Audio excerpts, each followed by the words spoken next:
All right, welcome to this Friday's episode of MVP Real Estate Podcast.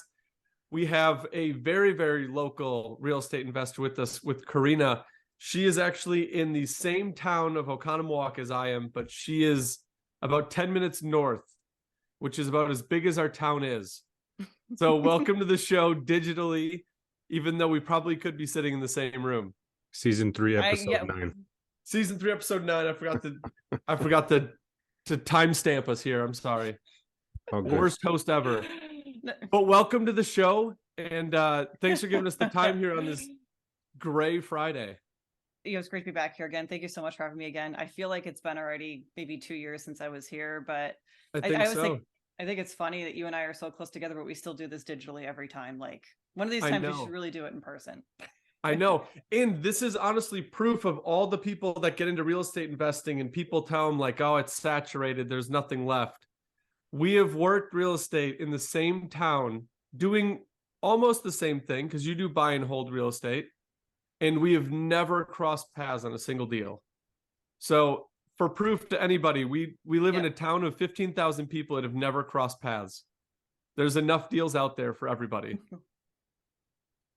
Yeah, and I also feel like networking and stuff, we don't even cross paths. It's like I'm in so many geographical things. It's like I'm surprised I haven't seen you. I know, and I saw that you're on the board of the apartment committee. You're a premier member with Bigger Pockets. These are all things that I want to get into. And Bigger Pockets, yes, the forum is huge, but usually they try to geolocate. And I don't think I've come across your name on Bigger Pockets. Disclaimer: we've only been pro members, and don't judge us, for like 3 or 4 months. So it was one of those things that took a while to get on board with, but I've always been checking forums and listening to podcasts, but we didn't actually jump in the boat until a couple months ago. But how long have you been a member in Bigger Pockets? Because that is a wealth of knowledge.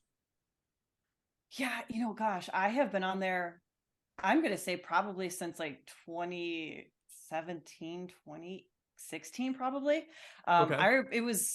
It's changed so much, and I'm not going to be one of the people that says it's changed for the worse. There's a lot of people say, oh, it's too commercial now, but it is a different vibe. But I was just so enthralled from the get-go of just how much information was there and how much of a close community it felt like, and even kind of still feels like today. But I remember when the podcast was hosted by Josh Dorkin and Brandon Turner, like those two were amazing together. But I've been a premium member for pretty much, I want to say, my entire time that I've been on there. I did it because the calculators on there, those were the first calculators I ever used for my deals, was actually using their rental calculators on there. But then I also used it because I do have the property management company. So in order to like have a signature with your logo in it, you had to be a premium member. So I went ahead and did it. It's a business expense, Yeah, no, it's a good idea. And all of the tools on there, we are still going through the webinars and the trainings and everything. We just did one yesterday on Invelo, which is off-market property investing. So that also got us onto the train of thought of we either need to get like a Zapier or a Make, like a automated processor. I don't know if you work with one of those, but during that webinar, they kept talking about how automation will make your life easier, which obviously we've heard that from the beginning of starting your own business. But we haven't had any software system that would handle that. So that got us looking into that yesterday. So they upsold us and it worked. But the information about Invelo was great. The automation it can do to touch 300,000 people plus with email campaigns or phone calls and break it down into such a niche scope that you're looking for, I thought was super cool. Because as you know, all real estate investing is different, whether you go single family, multifamily, the 2 to 4, or commercial 5 and up. All numbers are run differently. The way you think about the deal needs to be different. So Corina, in your investing, where do you kind of fall, and why did you decide to invest in that subsect of real estate? Sure. So I fall in the small multifamily right now. That's all of what I own, is small multifamily. I grew up with real estate investors, and it was the type of investing that they did. My dad also did large multifamily. I think at one point he owned a couple of 16 units and maybe a 20 unit, if I remember correctly. But for me, growing up with investors very close to me that did that type of investing, like they sort of preach to you their way, not in a bad way, but they're talking about how you have more doors that are paying your mortgage, you have more doors that are paying for that roof, more doors paying for that parking surface. So for that reason, I did start out in small multifamily, and my heart lies. But I was talking with my investing partner, and this market might challenge us to either look at single family homes because there's more on the market, or possibly have to get very strong with our own marketing campaign, just because it's so slim pickings right now. And that's going to stay that way for a while, just because of the economic conditions right now. Yeah. I'm gonna let Dan speak on that one. He is our front man for research in analytics for properties. And what we're seeing is slim pickings on the multifamily. Yeah, and the single family homes they're still elevated for prices. So if you can try to find your numbers to work. But I don't want to steal it from Dan. What do you see? No, you're saying everything that I would. It's, I don't know, maybe a handful of two family or multifamily units in the area that we had selected out, and there's even less that even meet the criteria that we're looking for. But where I've expressed or explained to you before is we're looking MLS and we're looking on market. So we have to get creative and get off market, or just for experience, I wanted to get either a seller financing or subject to under my belt. I just want to see how that whole process goes, and if it's as fun or attractive as some of the people that I've followed on social media and seen. So that's a challenge that I'm giving us or myself to try to find. I think once I find a property that works, I think it'll be fairly easy for us to negotiate or manage that. And, they'll be our bank, so we don't have to worry about traditional financing or commercial financing. Yeah, that's subject to, I don't know, Corina, if you've heard of Pace, is it Mobley? I think he's on Bigger. You don't recognize the name? He was on Bigger Pockets. He's big on subject to. He's very big on social media too. So if you put in Pace Real Estate, he will be the name that pops up. But he is all subject to. All of his deals have been done through subject to. That's how he's built his companies. And I don't know if he still has the claim of never putting a single dollar into any real estate deals, just doing them all subject to.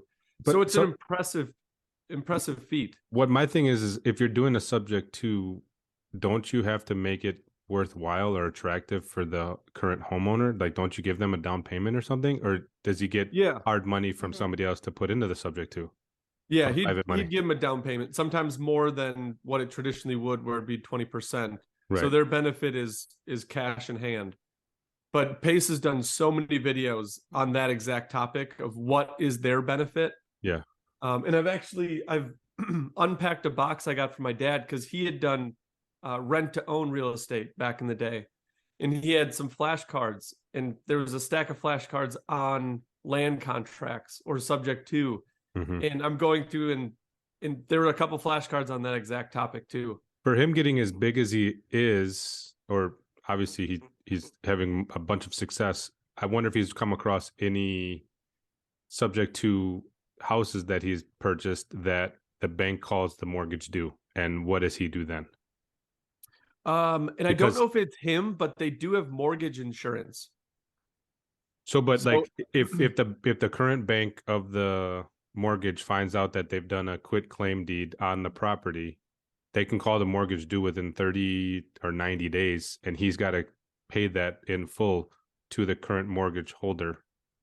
And I don't want to speak out of context, but I'm pretty sure he is the one that informed me of mortgage insurance. So you'd buy a insurance policy for $1,500. Okay. If the bank does call that due, that insurance company will take over the loan, and you just assume the loan with them.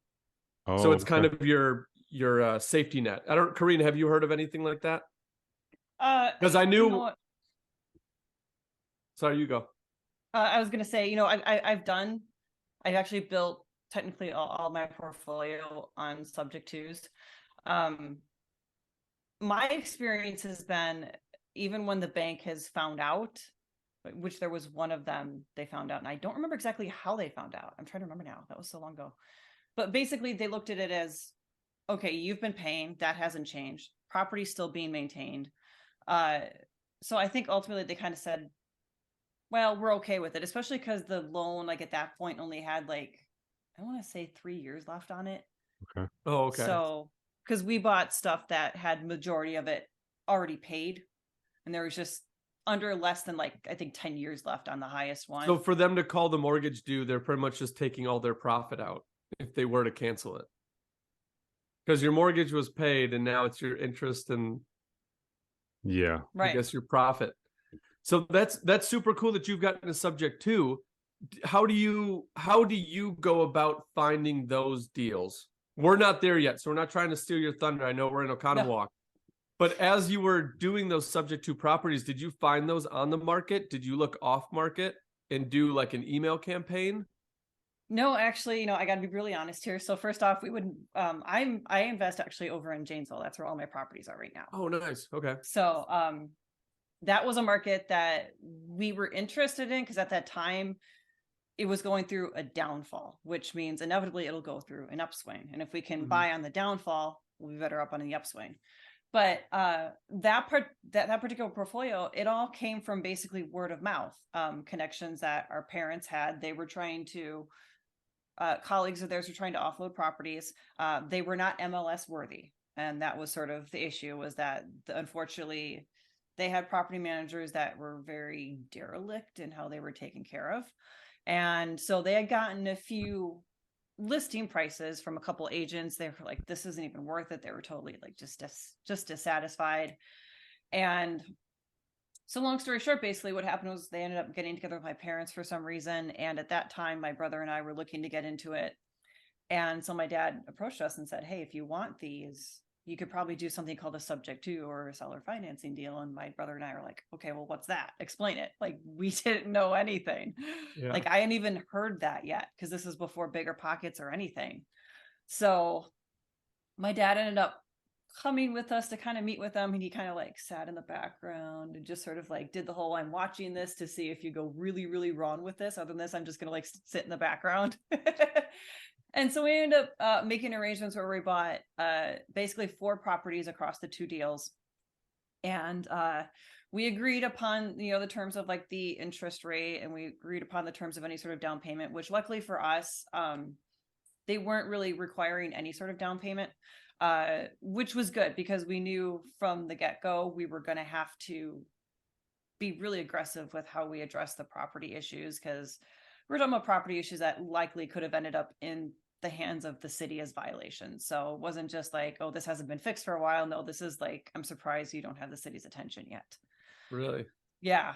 So we got really lucky in the sense of, because there was this connection, there wasn't a lot of strict guidelines for how this was going to go down, what the negotiations were going to look like. And this is something Brandon Turner's talked about. He's like, if you have somebody that that's looking to offload a rental property, the chances of getting favorable terms for you are exponentially greater, because you have a relationship, you have a connection somehow. So in that instance, we really benefited from that, because they sort of came to the table and was like, okay, well, what do you want the terms to look like? They were just focused on making sure they got a little bit more than they would from the MLS, and just being sure that they were going to end up with the properties somehow back in their hands in worse condition. But I don't know if that would have been possible. It sounds like it. It sounds like they were pretty bad. Yeah, exactly. So their big need or want out of the deal was the overall price.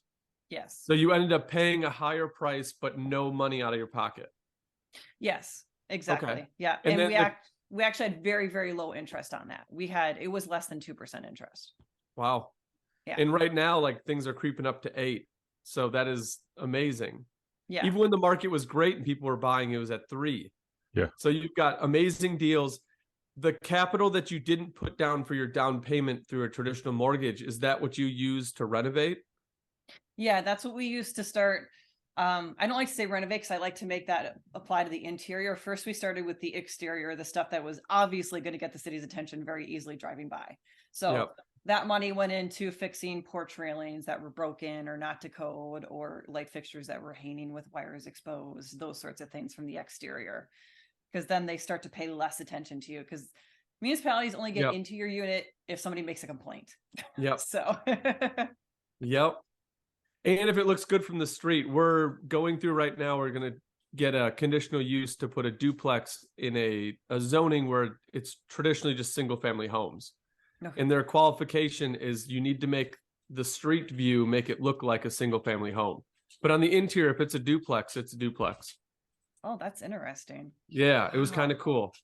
So Yeah. that's the design process we're working with. But to your point, as long as it looks good from the street, you buy yourself a little bit of time. Yes. So A lot you of time. go and you fix up the exterior. Was the interior able to be rented during that, or is that where you had to keep it vacant? So everything actually, I'm trying to remember here. Everything came to us occupied. So there Okay. weren't any vacancies with either of the deals. We made one vacancy right away because we knew there were going to be issues with this particular tenant, because she was really sort of sporadic with her rent, and she was already like a month and a half behind to the current owner before we closed. So right off the bat, we made ourselves a vacancy because everyone else had very good payment history, but this one person in this one unit. So really our approach was, after that person was removed, we did do some good work on the inside. Still didn't do like a full renovation on that one. We still kept the cabinets that were there, that sort of thing. We did flooring. We did a little bit of bathroom remodel in the sense of the vanity and stuff like that, but nothing too large scale.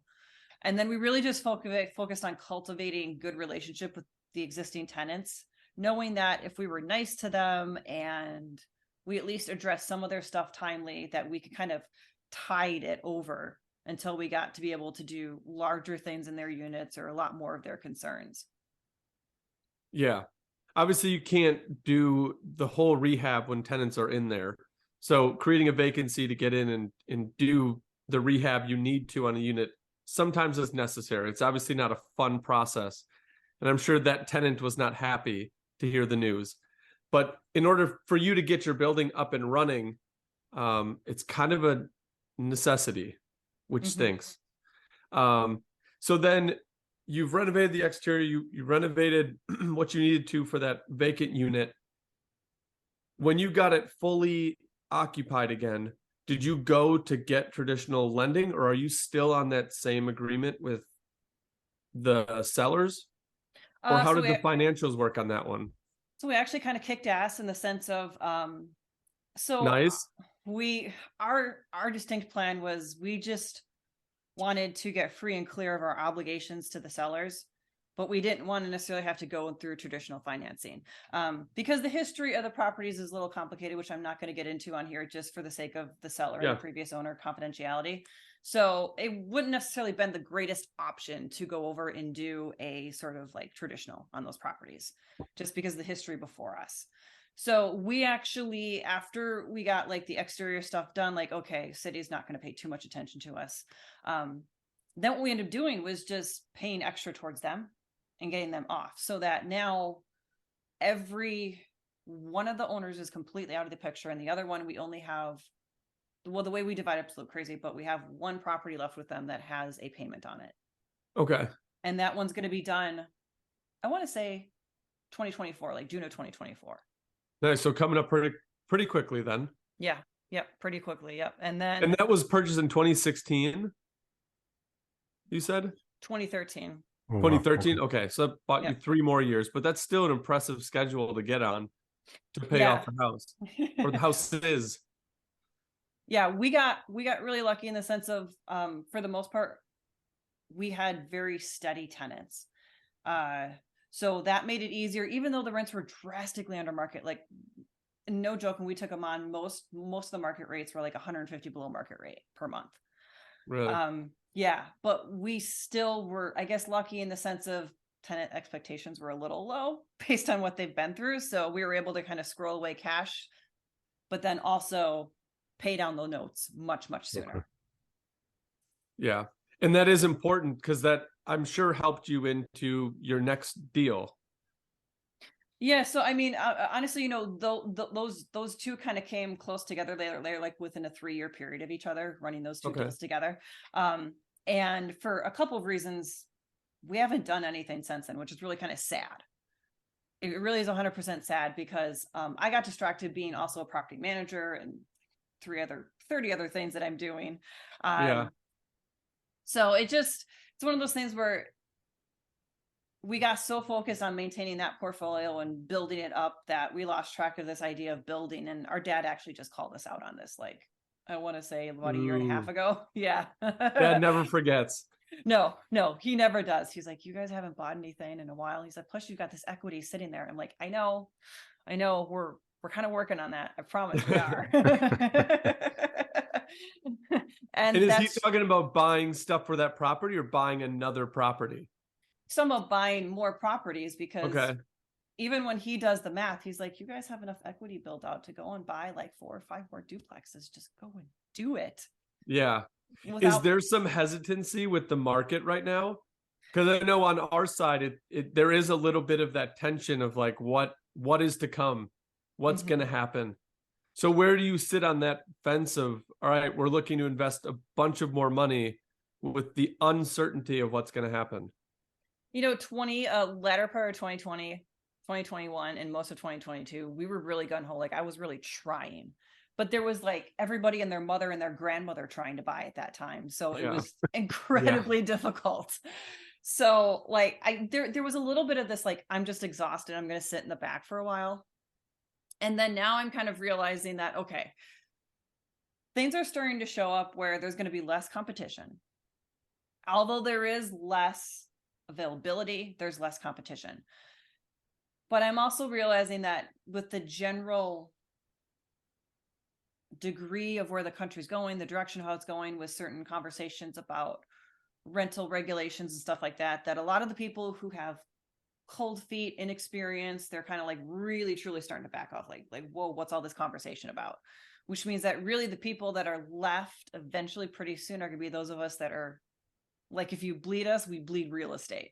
Yeah. Like, those are the people that are going to be left. All the people that are sort of like, oh, this sounds like a really great idea, they're getting scared off already by the higher interest rates. They're getting scared off by all the chit chat or possible regulations being passed in their area about rent control, things like that. And they're like, oh, this isn't for me anymore. So I really am still trying to get in there this year, but I am recognizing that, number one, I need to be on my A game as far as off-market deals. I need to be very active in Facebook groups. I need to be networking, letting people know that I'm looking. And then also, I guess to the third point, we're actually going to start doing our own marketing campaign for the first time ever. Nice. Done a ton of research on this. I've helped other people put together marketing campaigns, which sounds really dumb, but as a real estate coach, I've helped other people put together marketing campaigns, but I've never actually gone ahead and done one. So we're looking at doing one this year. I know a lot of people use traditional mailers, sort of things to do these things. I am a social media person through and through. The bang for your buck that you get by devoting, let's say, $60 in social media, I can get more traction with that than $60 in mailers by and far. Yeah. So we're going to be focusing on doing a social media campaign rather than the traditional mailer. Okay. So are you using the things in, just because you're a Bigger Pockets member, they have all those tools and those automated, like they have MailChimp, I think, integrated.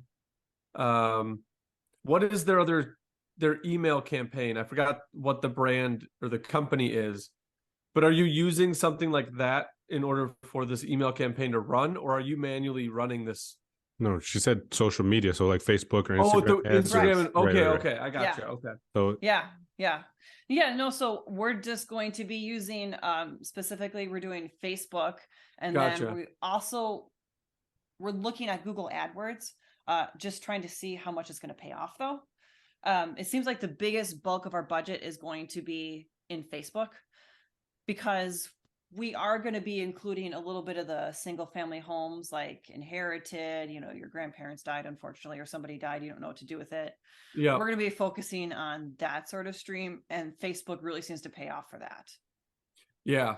No, in all of the forums in Facebook is great access. I don't know how real estate investors did it without social media. Like, I know Bigger Pockets in 2015, 2014, when I started listening, like the one big thing they were talking about is all of the connections you want to make are there on social media. You have Facebook, you have forums. They would obviously plug the Bigger Pockets forum, which has grown so much more than when I started listening. And that's like your free audience. Yes, you can put money into boosting the post, like you were referencing, putting $60 in and getting a lot more touches on that post. But yeah, it's a definite different way to look at it, because I started with the typical mailer like you're talking about through, again, another referral from Bigger Pockets, which was Deal Machine. So I would just take a picture, it would go through the tax record and find the home of the owner and then send out a mailer every 3 months or 2 months, whatever I'd set it to. But it gets clunky. It gets super clunky. It's hard to gauge your response rate. So going online, I like that idea. And do you have like everything planned, or are you in the planning stages of what is our message or who are we going to go after? And can you break down your thought process of who you'd want to target? Sure. In this market of what you're going for? Yeah. So specifically, the first one we're going to be doing is we're going to be doing a multifamily one. The issue with that one, why we're not necessarily in love with it, is because we feel like that's a smaller pond. We all know this is a smaller pond. Like when we look at it, there's much more single family homes in the world than there are small multifamily. Mm-hmm. So we have a smaller pond that we're going to be trying to fish in. And that's literally what we're doing, is fishing, because we don't know we're going to catch anything. So you're fishing in this smaller pond. You're also fishing in a pond that you already know people feel pretty good about where they're at, because they bought like in the last 2 years with super low interest rates.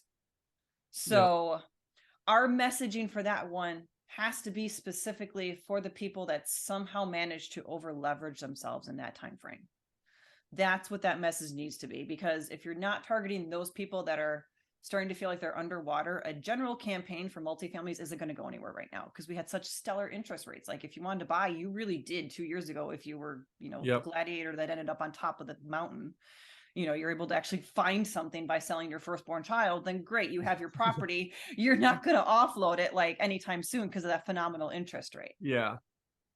So we're doing that one.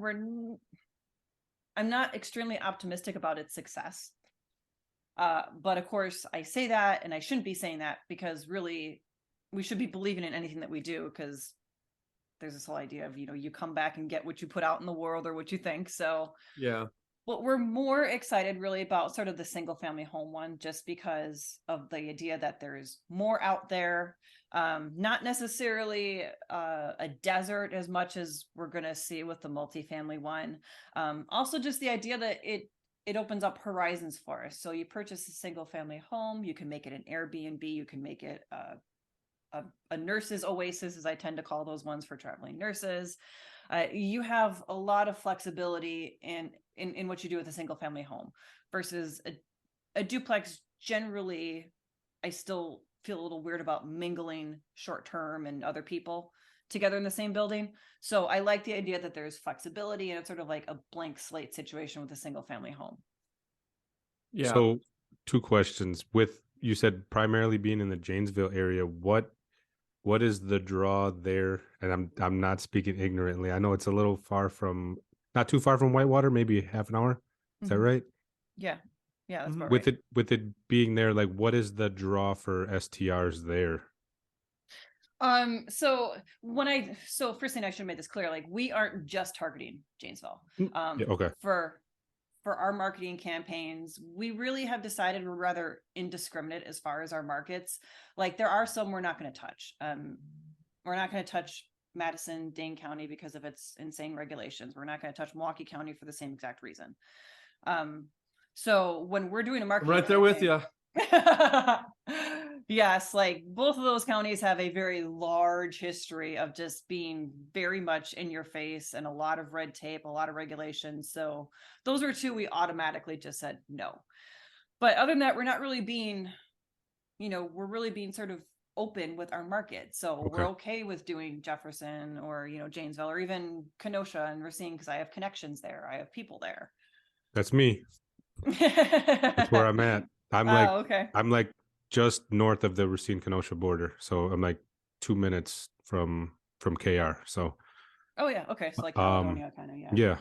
And the other question is like and I don't know why this randomly popped in my head, but like when you're targeting, whether that's through the Facebook ads, if you can maybe partner with estate sale planners and use them as like, hey, we can provide this service for you. We can line you up with an estate planner or estate sale planner, and then we can discuss what your plans are with the property after that estate sale has been concluded. Because in that unfortunate circumstance where someone has to go through an estate sale and set that all up, obviously they're looking to get what they can out of all of the sale of the belongings, but then also then the residents. So you would think they might be more willing to offload that property if they're having an influx of cash as well from all the belongings that were within the property. Mm-hmm. It's just a random thought. I don't know if it'd be a good idea for some type of a tight message to, convey that, hey, anybody that has, lost a loved one or whatever and looking to offload, do the sale. And then, I don't know. Yeah. Just that reminds me of the relationship with obviously financial advisors or brokers. Those are the two people that know they're dealing with investors, and they'll probably be one of the first ones to know if they're going to offload a property. Mm-hmm. So if someone's going into retirement and they're like, I'm done owning real estate, I'm done being a property manager, I need to sell this multifamily. It is not okay, tomorrow we're going to list it. Your financial advisor is not doing a good job if he tells you, okay, just list the house tomorrow. There's prep that goes into it so that you can avoid your taxes. So making that connection with those brokers, with those financial advisors, those will be nice eyes and boots on the ground for properties that are going to be moving soon. And I don't know if that's kind of what you're alluding to with this campaign. Yeah, sorry, you can go, Corina. I think there's a very valid point in what Dan said. It actually reminds me of something that someone I call my real estate brother said to me. I call my real estate brother because his dad and my dad worked a lot together on like state politics and changing law and stuff like that. So we kind of grew up together.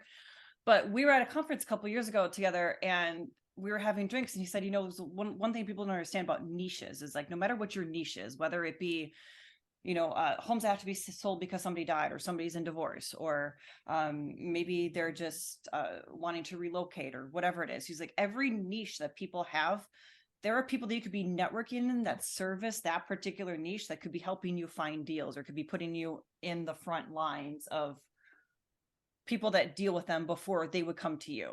Mm-hmm. So whether it be divorce attorneys, you're networking with divorce attorneys, if that's what you want to do, or you're networking with people that are, and this is something I didn't even know existed, but I learned from this conversation that the people that exist that basically get paid to be power of attorneys for people. And those are people that you can connect with and be like, hey, you know what, when it comes time, when this unfortunate thing happens, let me know. I have these connections, so on and so forth. So I like this idea that no matter what niche you're in, there's people you can network in to help you get into that niche even deeper. Mm-hmm. Yeah. And they'll honestly lead you to the connections, the ultimate connections that you're looking for. Yes. And the hard thing is finding them and taking the time to build those relationships. Just like you take the time and the money to put into your properties to fix them up, you need to put time and energy into making those connections. Because in these markets where the inventory is low and there's a bunch of investors or buyers out there, like you were referring to earlier in the show, your leverage on your terms of those deals are already super low. So if you can make the relationship and get your foot in the door, at least that's the start. Because the big challenge is being the first one or being a good qualified buyer, that they would respect you to be hey, we're going to bring you to the table because we know you can close. What they don't want to do is bring an investor in who they've never worked with before. Uh-oh. And then they're like, oh yeah, I don't actually like the deal. I just wasted my time. I wasted my client's time because that buyer didn't end up buying it. So it's like a very fine line of a business relationship that, I don't know, it's finicky, I guess. It is. Relationships are stuff you need to cultivate over time. One of the things my dad always told me is that relationships are like a garden. Like you plant the seed so early on, but it takes years for it to grow and sort of bring anything back to you possibly, but it's absolutely worth it.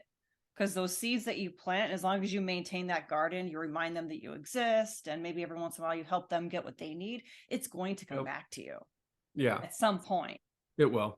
Yeah. Yeah. And with this email campaign that you're going out, are you looking at the subject to option again? So for the social media campaign, we're not going to be sort of discriminate in saying that we only want to handle these types of deals. We're going to be open to whatever, just because we have sort of a multiple exit strategy with me being a realtor, me having property management clients that even if it's not our sort of cup of tea, it might be somebody else's. So for that reason, we're not necessarily trying to pinpoint a specific type of financing that we want to obtain out of this. Okay. So not pigeonhole yourself into one niche thing. It's kind of case by case basis. If this property will do subject to, you're interested or open to the idea. Yes. But willing to go with traditional finance. Just looking for good deals. Exactly. Yeah. Yep. And then if we Yeah. can't use them, then we have other ways to make them useful for us or for me. So. Yeah. And with you being an agent, obviously that is a very symbiotic relationship. Do you find that you, within your analytics of looking for properties, find one that you can pass on to a client easily? Or has there ever been like a, excuse me, I don't want to call it a true wholesale, but where you got the lead because you were interested in this property, but you turned out that your client was looking and you just passed it to them? Was there any sort of like chain of command or anything like that? I'll be honest, the way that I kind of run it is I don't really get into wholesaling even in that aspect. So all of my existing property management clients, I have a good relationship with them where even if I wasn't their original real estate agent, if I bring them something, they will use me to close on it. Oh, okay.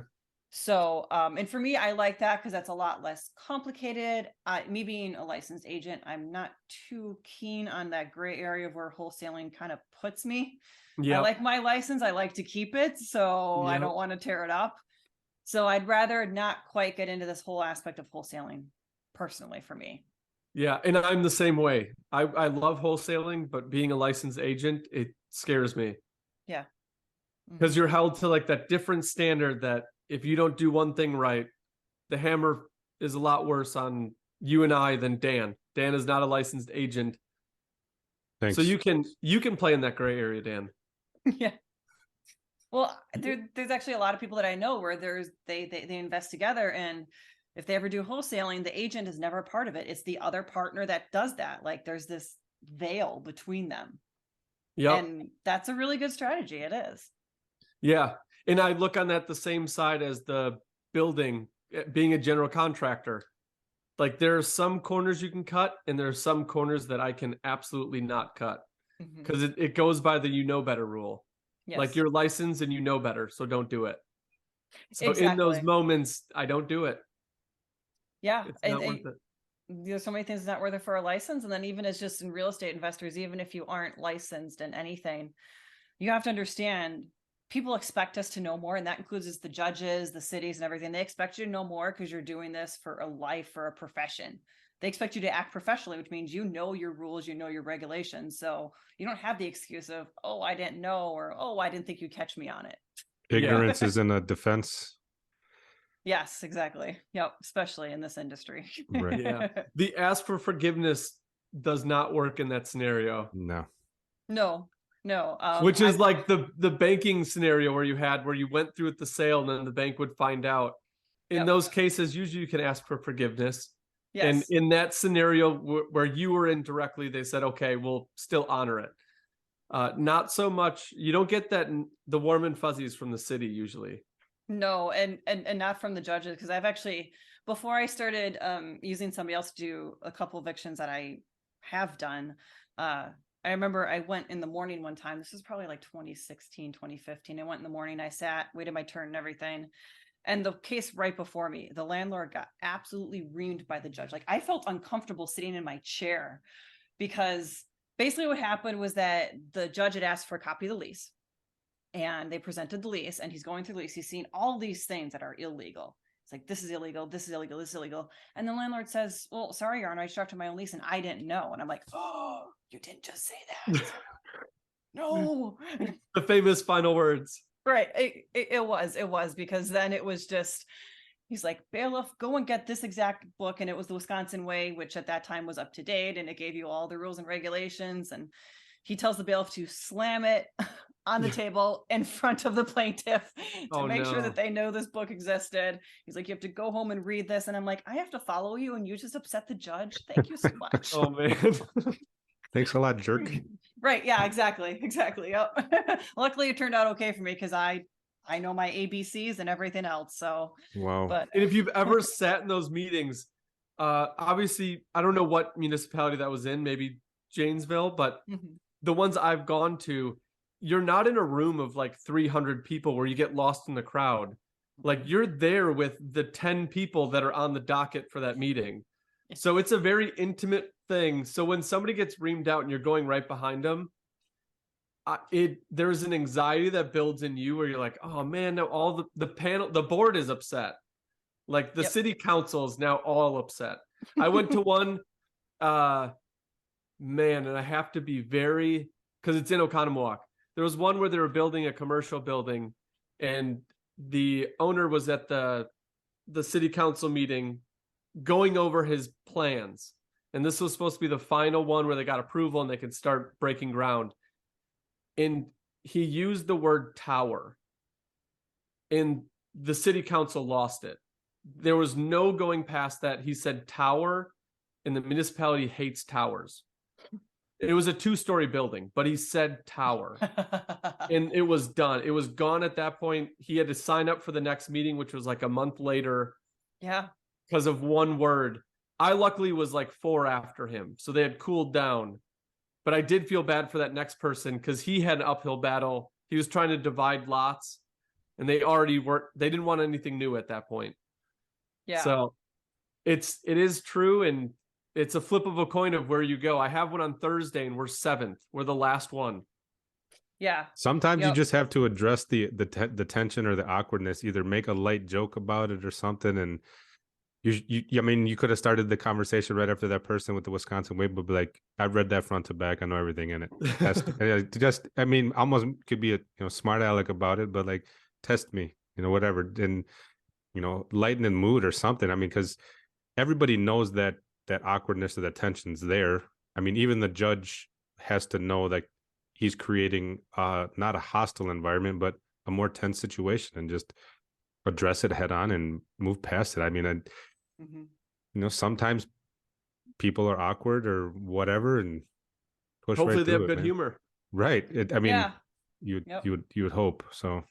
Yeah, because the judge actually asked me, like, after we got through our preliminary, he's like, are you familiar with Wisconsin way? I'm like, actually, Your Honor, my dad helped write it.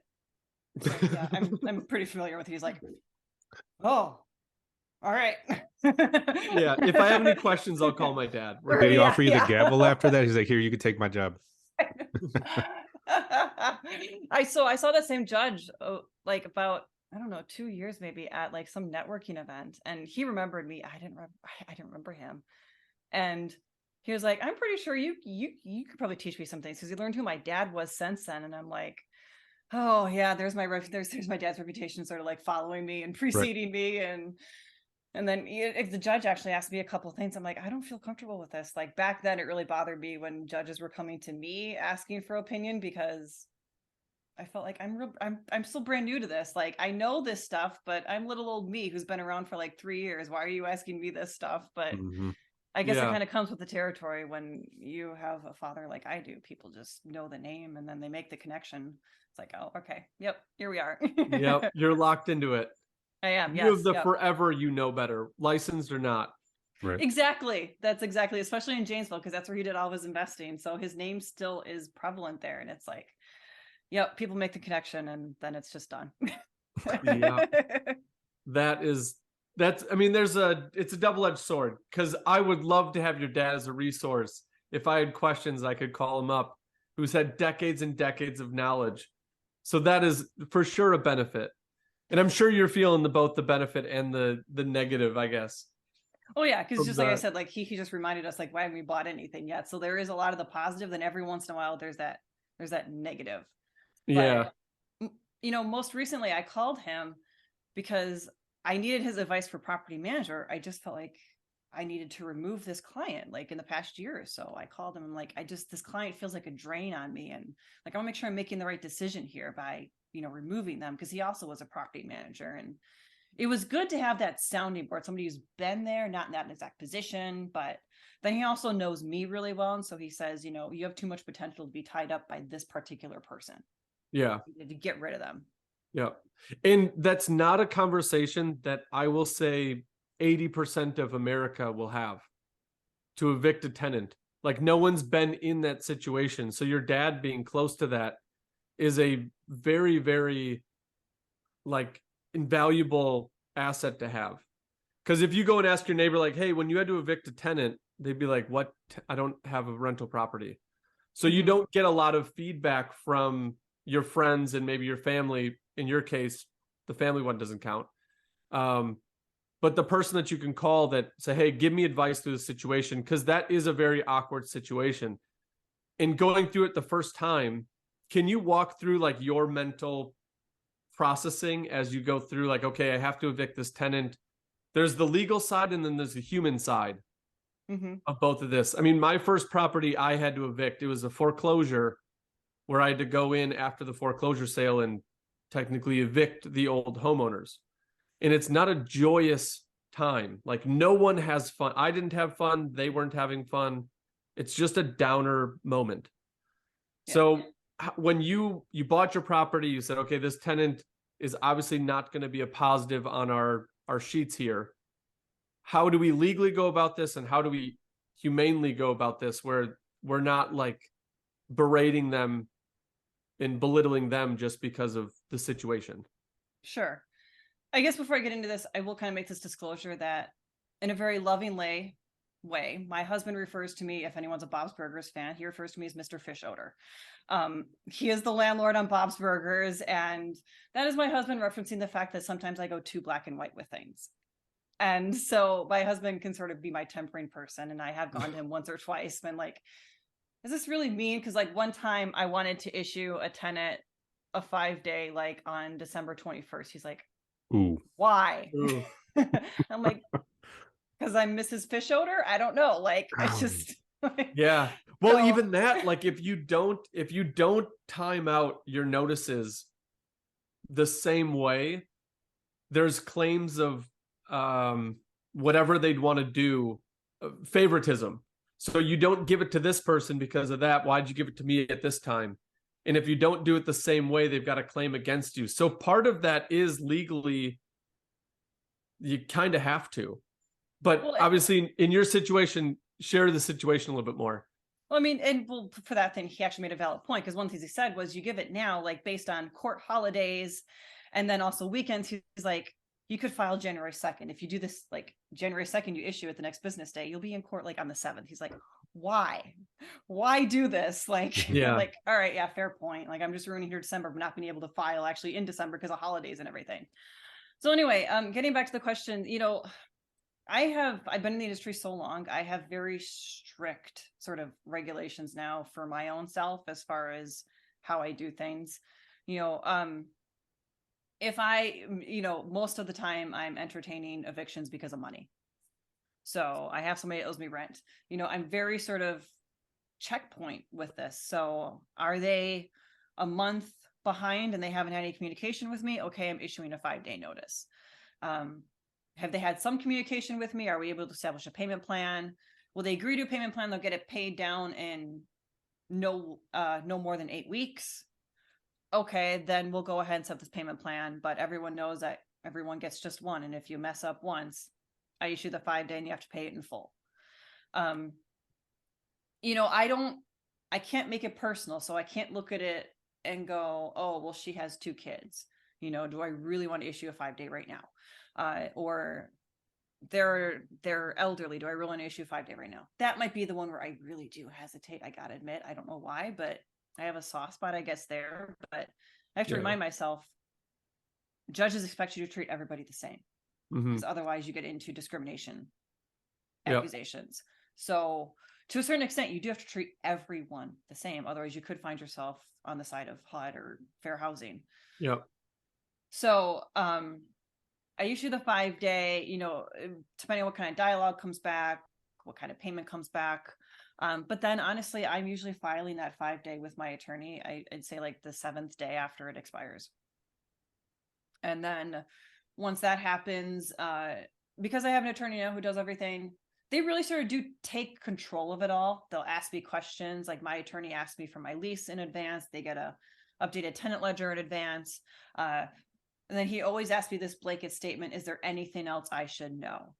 And that always refers to, is there any history your attorney should know that you have with this tenant? Any sort of brawls, well, not physical brawls, obviously, hopefully, but any sort of like altercations you've had with them, any sort of history where you've tried to work with them, payment plans, where you've given them a break before. These are all things that if you're hiring an attorney, you want them to know so they can come prepared and say to the judge, hey, Your Honor, actually, they've been in this position before. My client tried to do this, but it didn't work out. Yeah. I do like to recommend that people hire attorneys to do evictions. Number one, it saves you a ton of time, because the way this all works is evictions are always done a particular day of the week, and no matter what municipality you are. And they're always either 1 or 2 days, depending on the size of the municipality. They're always in the morning. They're always the 8 to noon shift. And the way it works is attorneys get first dibs. So attorneys have all their stuff go first. So between 8 and 9:30, it's all the attorneys. But you still have to be there at 8, by the way. You cannot walk in like later on, because the doors are closed. You only get to leave, but you can't enter. So the other reason I highly recommend people get attorneys is because attorneys and judges, they play poker together, they play basketball together, they have a relationship. So if something happens to be a little off, this seems weird, but your attorney's relationship with the judge can make all the difference in how that goes down. Yep. Versus if you were up there with that mistake, it would go a lot differently. So I highly recommend people hire attorneys for evictions for that exact reason, especially if you can find a flat fee attorney. I know it's getting more and more difficult to find a flat fee attorney for evictions, but then it's definitely worth it because of how much you are protecting yourself in this process. Because an attorney's also going to point out ahead of time that, hey, you actually didn't do this quite correctly. So we need to redo this and then refile or file at a later date when this expires. Yep. So I like all these like catches that sort of happen with using an attorney. Yeah. And the attorney is crucial for those. It's already a weird scenario. If you layer on top of that any, like you were saying, battles with that tenant, that underlying personal issue, I would say it's almost like you're too close to the situation. Yes. Like if you have a best friend who tells you like, hey, don't do that, you're like, yeah, okay. But if it comes from somebody you don't know, it impacts you a little bit more. I don't know why. Like for some reason that relationship doesn't make it sink in a little bit. So hiring that attorney to offload the personal aspect and just deal with the business is a very, very smart move. And then 2, you were talking earlier, like you try to set up the payment plans. You try to get communication. You don't just rely right on the law where you're like, all right, 5-day notice. I'm not going to reach out. I'm not going to negotiate with you at all. Just here's your notice, get out. Like you do try to make them come to the table, negotiate, stay in the place. But ultimately, if you can't, you've got one option. Right. I think that's so crucial in the post-COVID world, or even the COVID world. Like we talk about how landlords get a bad rep, how rental investors get a bad rep. It's by the people who don't try and extend that olive branch in situations. And that's where we end up getting overregulated, because there's these other people who are just too much of a robot rather than a person. Yeah. Yep. And I tell all my tenants, we have an online processor that takes all the rent payments. So everything's online. If you're having trouble, or if if a paycheck doesn't come and it's not going to come till Monday, and you have the 1st to the 6th to make your payment, on the 7th, you get your late fee. So if you tell me on the 5th or 6th, like, hey, I'm going to be a day late, I have no problem waiving the late fee. But if you don't tell me and it's just sitting out there, you just weren't prepared. And if you're not prepared, I can't help you. But if you can communicate with me the situation that's going on, I'm more than reasonable to allow a grace period. But Yeah. if it happens consecutively, yes, we have to talk different. Yeah. And I'm one of those people where it's like the conversation will go much differently if you approach me before I approach you with the 5-day. Yes. Or even with my initial late notice, because technically I skipped this, like on the 4th day of the month, we're issuing like very non-legally binding, just, hey, where's your rent? Did you forget, sort of automated emails? But if I'm having to contact you and I've already done the 5-day, if you had contacted me, like even after you got the late, the non-binding one, our conversation is going to be much different. Much different. Mm-hmm. Yeah. And it goes differently with me because I feel like you have a sense of responsibility and you sort of put on your big girl pants or big boy pants and had this conversation without me initiating it. Yeah. In that, a lot of that, and I'm still early on, so I won't say that this is the end all be all, but having that conversation when you're signing the lease with them, say like, hey, I can be your friend, but this is a business. It's going to be a blend, and nothing I do is personal to you. And if things need to get done, things need to get done. If you need things done, I understand things need to get done. So we have to keep it professional and not take things personal, because sometimes it's just the nature of you renting. Yeah. And whenever you're looking to buy a house, I will help you buy a house, because I think ultimately, I think that would be the overall goal for everybody. So if we look at this rental as a means to an end, and we are trying to get you situated in a house that you can own, like, let's work together. And usually in that, you're on the same side of the fence. You guys want to work together. You've got your common goal. A lot of those personal discords are going to bypass. Mm-hmm. Absolutely. So, and that's how I frame it with them. Like, you're an adult, I'm an adult. Let's both act like it. I mean, basically, frame it like if you were dealing with a bank, it'd be the same situation. So essentially, well, I'm just saying, but like view me as a bank, right? Like, yeah. Or you run it through your property management and you never meet your tenants, but then you lose that personal aspect to it. So you tell them, hey, like you said, this is a business. I am essentially your bank. I'm renting this out to you. Let's keep it that way. I mean, I'm gonna be here if you need me, but you have to take the proactive approach. Yeah. Just like you have to give notice if you want to go in there to either do an inspection or make a repair or do whatever. Like, let's have some reciprocity here. So yeah. There's actually a big conversation going around right now, especially, well, you mentioned earlier, Marcus, that I'm the chairman of the state organization for landlords in Wisconsin. So Wisconsin Real Estate Investors used to be Wisconsin Apartment Association, recently did a rebranding. One of the big conversations we're having right now is we're beginning to see more and more about how young renters no longer come to us with the level of knowledge they used to about being an adult. And what we mean by that is they're not learning in school as much as even I think the three of us here learned about, like, writing checks per se, but making good payments on time, keeping their credit going, how to take out a loan, all these things. They're not learning these things in school anymore. So there is a certain aspect of how we're learning that we might need to educate our young renters on how this all works and how it builds towards their future. You rented the 18, 19-year-old, suddenly you could find yourself in this position of being like a financial mentor. Yep. And it's part of the deal that we have now as investors, because unfortunately the schools, and I guess on a deeper, maybe more personal level, parents have sort of started to fail their kids and getting them ready to be an adult. And if we're going to be the people renting to these kids, we're going to be the ones to teach them, because otherwise it's going to suck for us as the investors, because it's of course going to affect us. Yeah.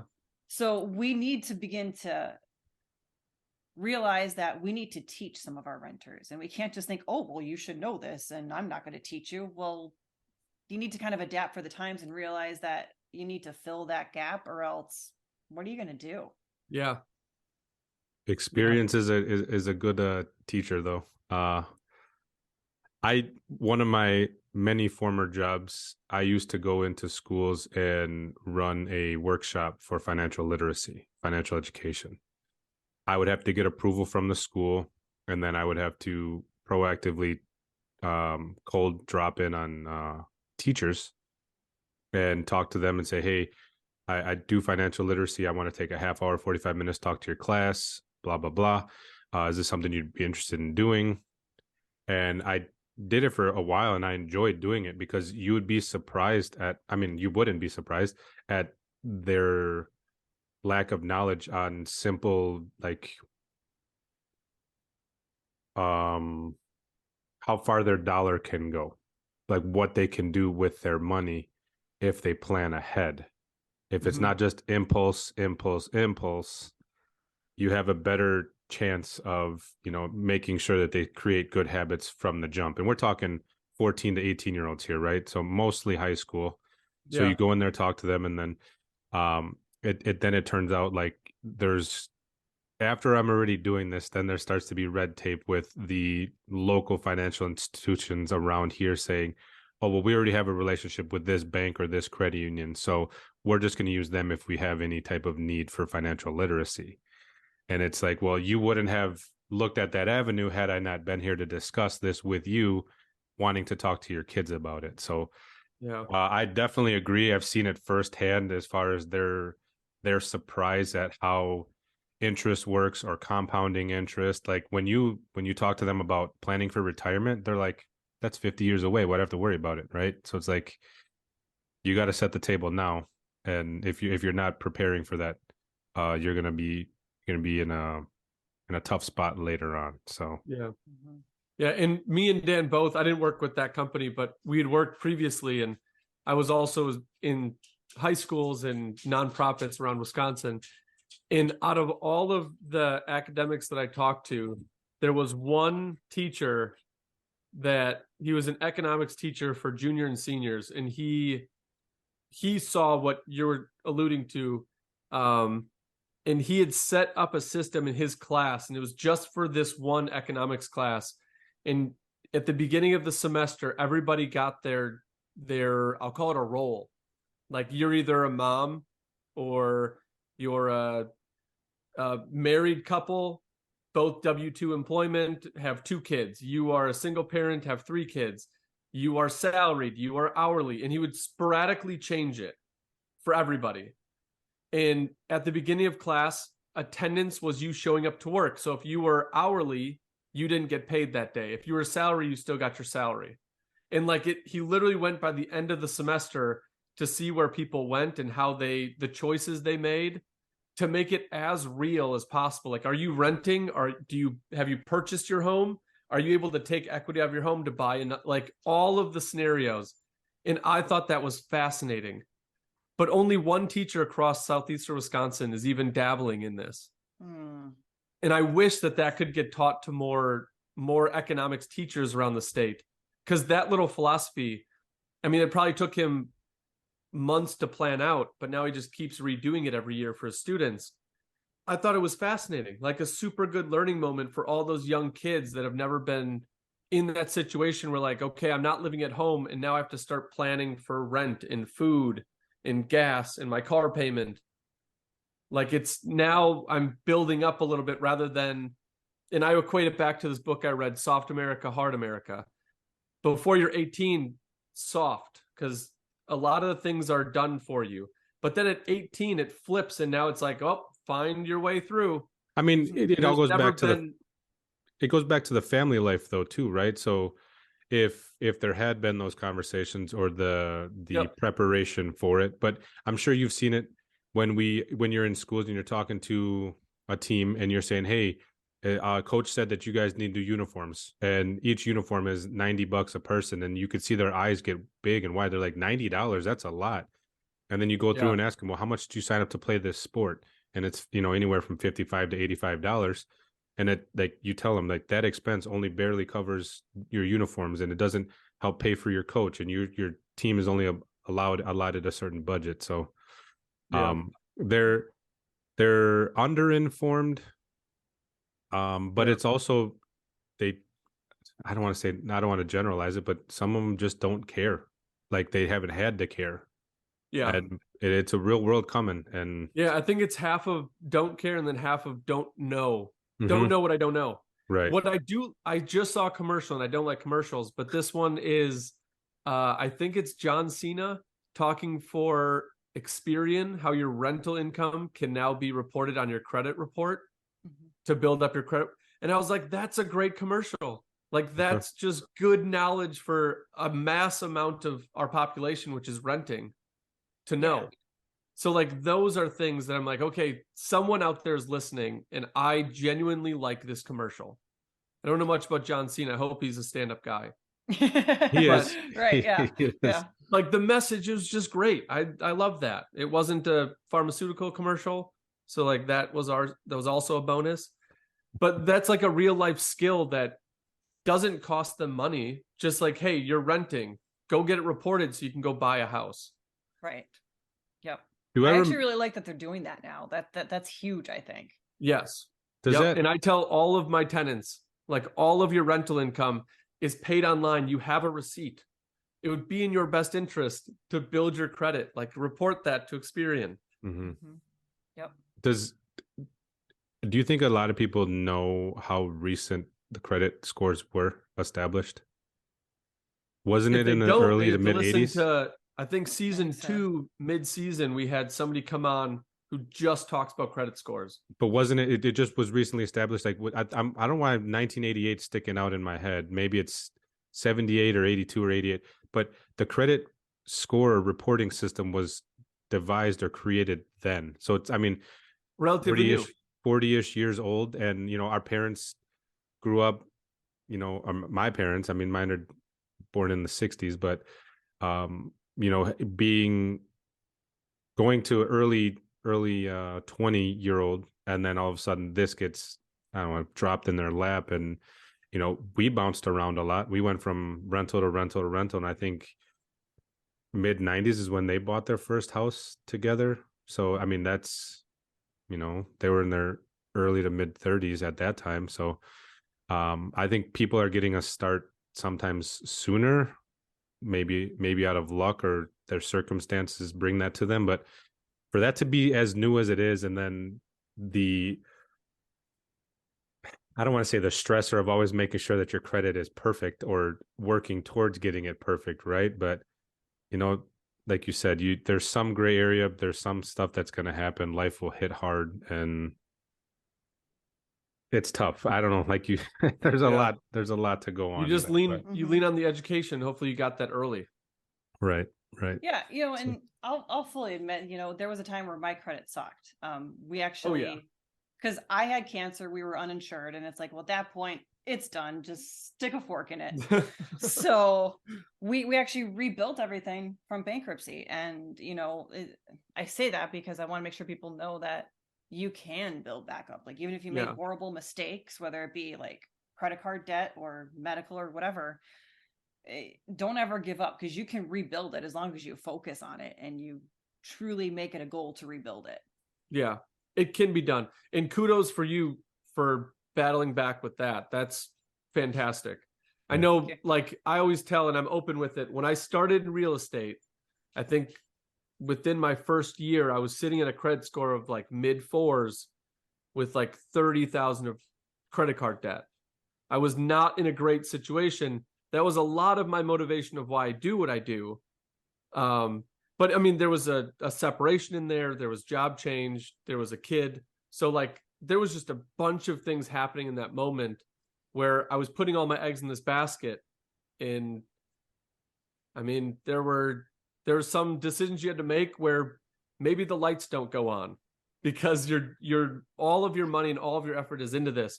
So it's not, and that was the one thing I liked about Bigger Pockets, was like, they don't make it rainbows and sprinkles. It's not rainbows and sprinkles. You get into conversations where lending is very hard, where you have to evict tenants, where you're sitting in front of city council or judges, you're talking with attorneys. Like, it's not all warm and fuzzies. Right. But the more that we can educate people, that's the basic reason for this podcast, is to educate people, give them resources of how to learn. That's why you're on the board with the apartment complexes of Wisconsin. Mm-hmm. I'm sure, so you can put in policies in place that people can actually digest and take in and use, and then you can teach it to other people. So on that one, and I know we're coming up on an hour, but we didn't even get to talk to you on the board, and I think that's super cool position. So without spilling the beans and letting things out that you can't let out, are there some things on the horizon within Wisconsin, and not the bad, maybe the good, that you see that you're trying to work on and get put in place? There is a fair amount going on right now that we're trying to stay ahead of the curve on. Specifically, if we look back, I think both of you will probably know what I mean when I say the Barada case. So I don't. Can you fill me with that one? Oh, if you're a rental investor, you have to know this. You have to be watching this. So I'm Googling it right now. What was it called again? Barada, but please, I always spell it wrong. It always takes me a while to Google it. But it's a landlord in Milwaukee. Okay. He is the biggest landlord in Milwaukee. So he has, I think it's close to or over 8,000 units. Wow. Okay.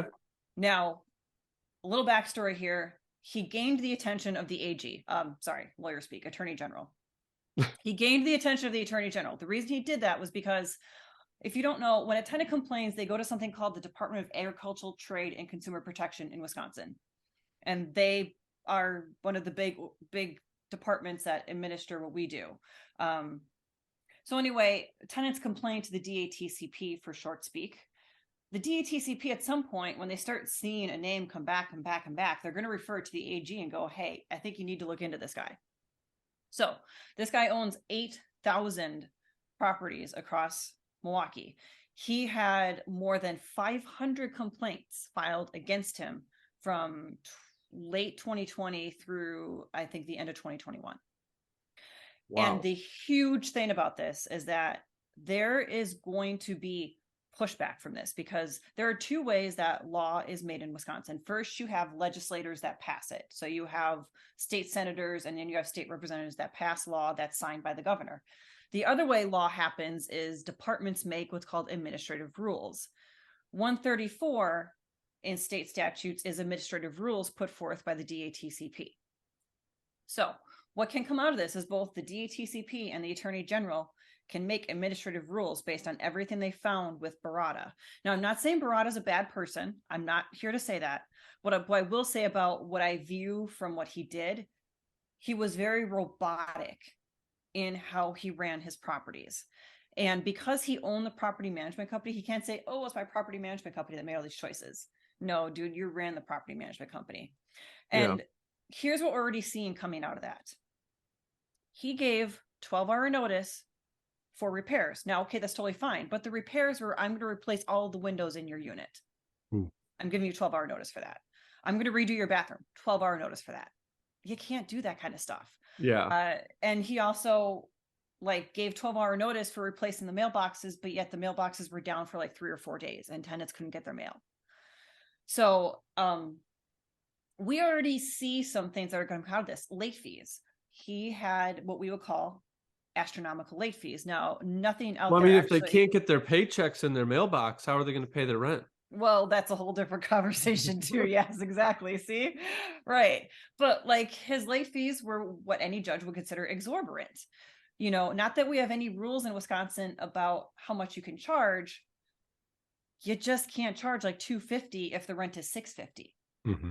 It really should be proportional to rent.